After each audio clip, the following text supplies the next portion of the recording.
Hello, screenwriters. We are back for another episode of Watch Me Write, where every week I write 5 pages for my first screenplay. Then I discuss the previous 5 pages. This week, we're going to talk about pages 91 through 95. Before we get started, special thank you to James Hest. Thank you, James, for being my 1,000th subscriber. You guys answered the call last week.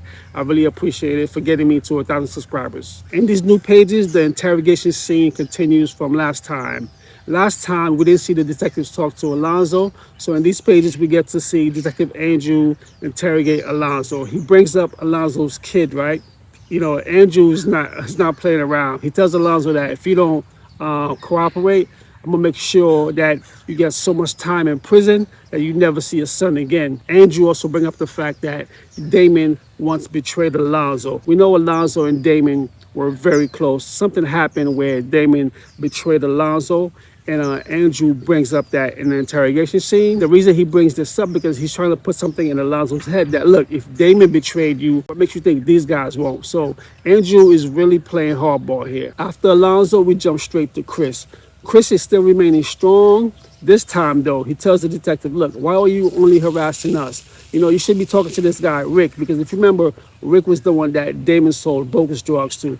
And in Chris's eye, Rick has a motive to kill Damon more than anyone. Chris alludes to the fact that he might have some information. He doesn't quite say what the information is, so the detectives are not curious about this Rick individual. After Chris finished planting this into the detectives' heads, we see the detectives go to visit Rick. And while this is happening, Lawrence is also approaching the scene. We cut the scene, we jump straight into a baseball field where Jamal and Kafella are having a conversation. The brothers are bonding for the first time. We see them connecting. Unfortunately, it took this murder investigation to get them bonding. Regardless, they're still bonding. One of the first things that comes up is Chris. Jamal tells Kafella that he saw Chris selling drugs on Damon's corner. Kafella finds this hard to believe, but Jamal is telling him, look, he knew what he saw.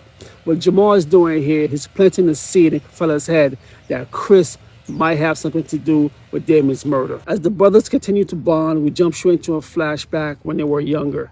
What's happening in the flashback is we see Kafella, he's in tears, he's inside this bus, this school bus. Obviously, he's being bullied.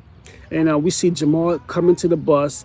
He comes and he tells the kids, look, if you mess with my brother again, you're going to have to deal with me. He sees Kafella, Kafella smiles, Jamal walks off the bus, and then that's the end of the scene. That is it for pages 91 through 95. Next up are pages 96 through 100. Like this video, subscribe to this channel. If you think about writing your first screenplay, go to your favorite app store or download Stratword. Fade out.